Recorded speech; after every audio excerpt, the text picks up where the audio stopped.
Bom dia a todos.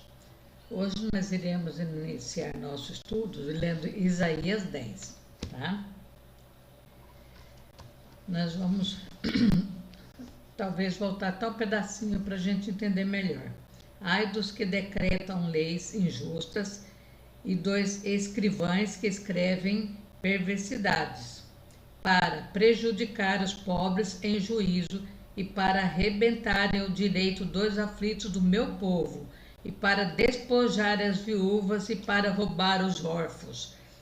Aqui Deus fala claramente: ai dos que decretam justiça, achando que nunca vai ser pego, nunca vai ser descoberto, mas que fareis vós outros no dia da visitação e da assolação que há de vir de longe, a quem recorrereis para obter socorro, e onde deixareis a vossa glória, sem que cada um se abata entre os presos e caia entre os mortos?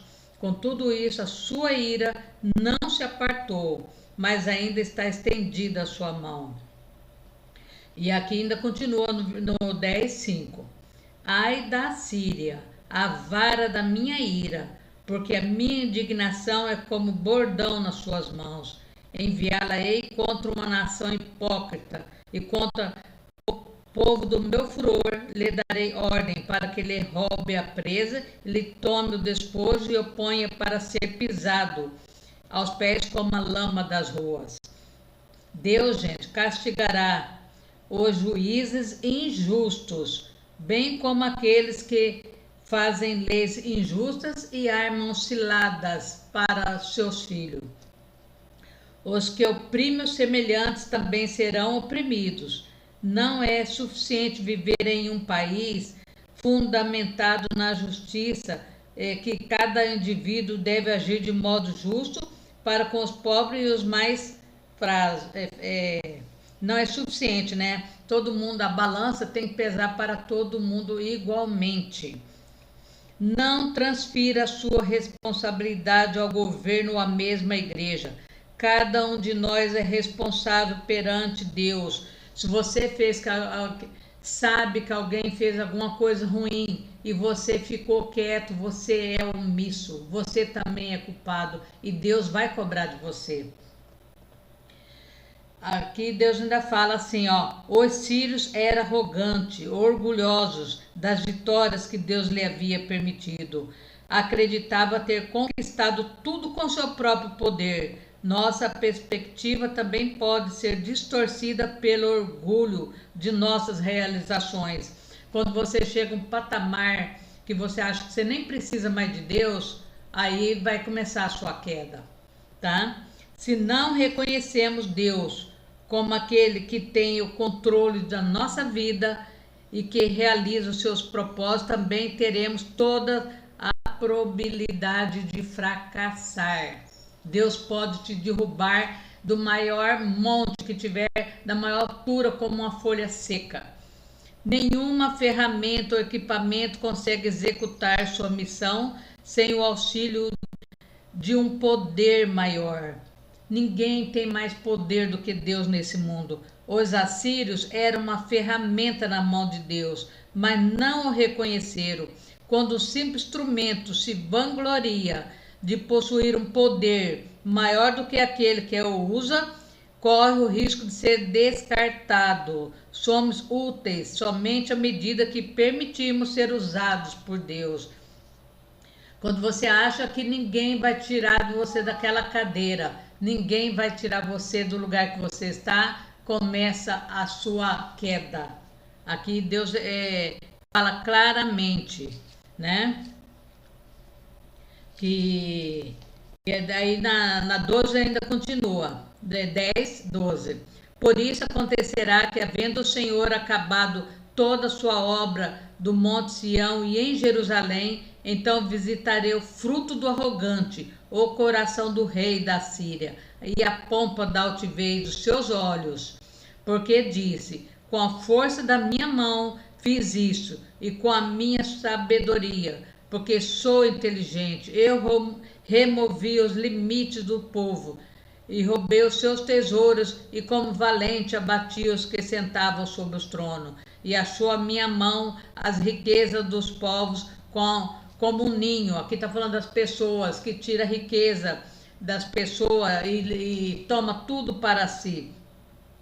E como se ajunta os ovos abandonados, assim eu ajuntei toda a terra, e não houve quem movesse a asa, ou abrisse a boca, ou murmurasse.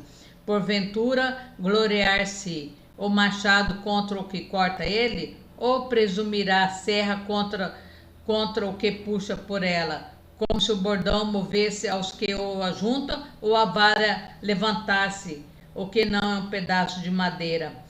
Pelo que o Senhor dos exércitos, fará definhar os que eles são gordos, e debaixo da sua glória ateará um incêndio, como incêndio do fogo. Ninguém, gente, imagina a ira de Deus. As pessoas brincam muito, muito mesmo, mas não sabem do que Deus é capaz, né? Nenhuma ferramenta ou equipamento consegue executar sua missão sem o auxílio de um poder maior. Os assírios eram uma ferramenta na mão de Deus, mas não o reconheceram. Quando um simples instrumento se vangloria de possuir um poder maior e faz tudo na calada da noite, achando que ninguém está vendo, aí está o seu erro. A sua queda será grande. Possuir um poder maior do que aquele que usa, corre o risco de ser descartado. Somos úteis somente à medida que permitimos ser usados por Deus. A ruína de Assíria aconteceu em 62 a.C., com sua capital Nínive, que nós vamos ler depois no final. Foi destruída. A Assíria havia sido o instrumento usado por Deus para castigar Israel, porém também seria castigado com sua iniquidade.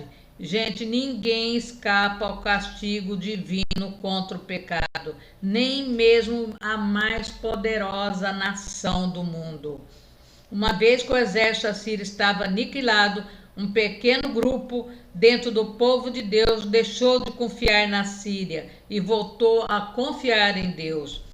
Esses remanescentes representavam apenas uma fração da antiga população de Israel, né? Está em Esdras 2:64, quando fala da volta deles, né? Aqueles que permaneceram fiéis a Deus, apesar dos horrores das invasões, são chamados de remanescentes. A chave para fazer desse grupo era a fé. Se descendente de Abraão ter vivido na terra prometida ou haver em alguma ocasião confiado em Deus, nada disso era suficiente. Estaria você confiando em sua herança cristã. Aqui está falando que não adiantava você ser descendente de Abraão se você já não tinha mais fé, né? Não adiantava nada, Deus não ia olhar por isso. Estava você confiando em sua herança cristã. É como aquelas pessoas que nasceu na igreja, casou na igreja, passou a vida toda na igreja, mas não teve mudança. Não adianta nada, né? Herança cristã nos rituais da adoração em sua experiência passada para o qualificar como pertencente à família de Deus. Isso não faz você pertencer à família de Deus. Você pode ser descendente de quem quer que seja, mas se você não estiver em comunhão com Deus, buscar a Deus de verdade, nada é válido. A chave para ser um verdadeiro cristão é a fé, né? É a fé.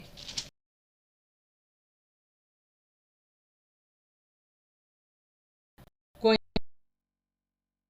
iniquidade e verdade. Como podemos esperar receber dos outros um tratamento justo se não agimos com ele do mesmo modo? Odiamos aqueles que baseiam-se no seu julgamento, na aparência, nas falsas evidências e nos boatos. É o que nós estamos vendo hoje. É boatos, falsas evidências para julgar, massacrar, fazer o que você bem entender com as pessoas, né? Mas será que também não somos rápidos ao julgar os semelhantes usando os mesmos padrões? Apenas Cristo pode ser perfeitamente justo em seus julgamentos. Somente quando Ele governar nosso coração, poderemos ser tão justos no tratamento que dispensamos aos outros o que esperamos dele para nós. Né? Judá tornara-se uma nação corrupta e achava-se cercada por potências estrangeiras hostis. A nação necessitava desesperadamente de avivamento, da fidelidade, da virtude e da justiça. Precisava abandonar o egoísmo e tratar os pobres e oprimidos com justiça. A virtude que agrada a Deus exige mais que evitar o pecado. É voltar-se ativamente aos demais e oferecer-lhe ajuda, né? Então aqui nós vamos fazer a oração, vamos parar aqui hoje, depois nós vamos ler uma parte muito importante do poder de Deus, que muitos não sabem, né, gente? Eu estou sempre falando a mesma coisa, mas não é só porque eu quero falar isso. É porque o Espírito Santo, eu escolho uma coisa, mas o Espírito Santo quer que eu fale outra, que quer que eu fale do que estamos já passando, do que está passando agora, para a gente ter mais fé, para a gente crer, para a gente renovar a nossa fé em Deus, que Deus não está dormindo, Deus está olhando por nós, tá? Então vamos orar. Senhor Deus Todo-Poderoso, eu peço a Ti, Senhor amado, nessa manhã, Senhor, que o Senhor abençoe todos que estão nesse momento orando comigo, Senhor, que estão crendo, Senhor, na nossa vitória, Senhor amado, para o nosso país, Senhor.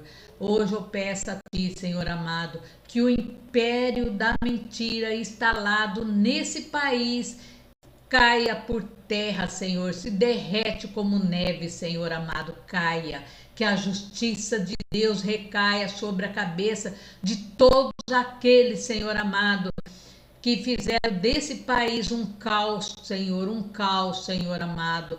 Ó Deus soberano, eu peço a Ti, Senhor, e peço justiça, justiça, justiça de Deus, Senhor. Que o Senhor faça um grande mover essa semana, Senhor. Que o Senhor entra nos três poderes, Senhor amado, com o Teu exército guerreiro, Senhor amado, e senta em todas as cadeiras, Senhor amado, e faça um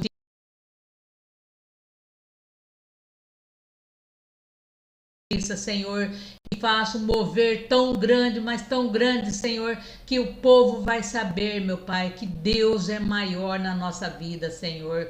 Entra no Senado, Senhor, entra na Câmara dos Deputados, em toda a repartição pública, Senhor, em todos aqueles, Senhor amado, que foram omissos, Senhor amado, que o Senhor pesa a sua mão sobre eles, Senhor amado, pesa, Senhor amado, faça justiça, faça resplandecer, Senhor amado, a tua luz, Senhor amado, afasta todas as trevas que recaiu sobre esse país, Senhor. Vai abençoando todas as nossas fábricas, nossas lojas, abençoe as nossas escolas, abençoe os hospitais, aqueles que estão trabalhando dia e noite, Senhor, para salvar vidas, Senhor. Coloca anjos dentro de cada hospital, Senhor. Abençoe aqueles que estão desanimados, que estão acamados, que estão com efizema pulmonar, Senhor, que para a medicina não tem cura, mas para o Senhor tem. Que o Senhor vai abençoando aqueles que fazem hemodiálise, aqueles que estão com câncer, que estão desenganados, com leucemia, aqueles que têm problemas, Senhor amado, dentro da sua casa, que não consegue resolver, Senhor, aqueles que não conseguem comprar um tijolo para fazer uma reforma na sua casa, Senhor. Ó Deus soberano, tenha misericórdia do teu povo, Senhor. Solta, Senhor amado, todos aqueles presos inocentes, Senhor, que o Senhor, nesse momento, Senhor, derruba as grades de ferro, derruba os ferrolhos e vai fazendo um grande mover nesse país, Senhor. Vai abençoando poderosamente, Senhor, no nome de Jesus e no poder de Deus. Amém. Amém. Muito obrigado.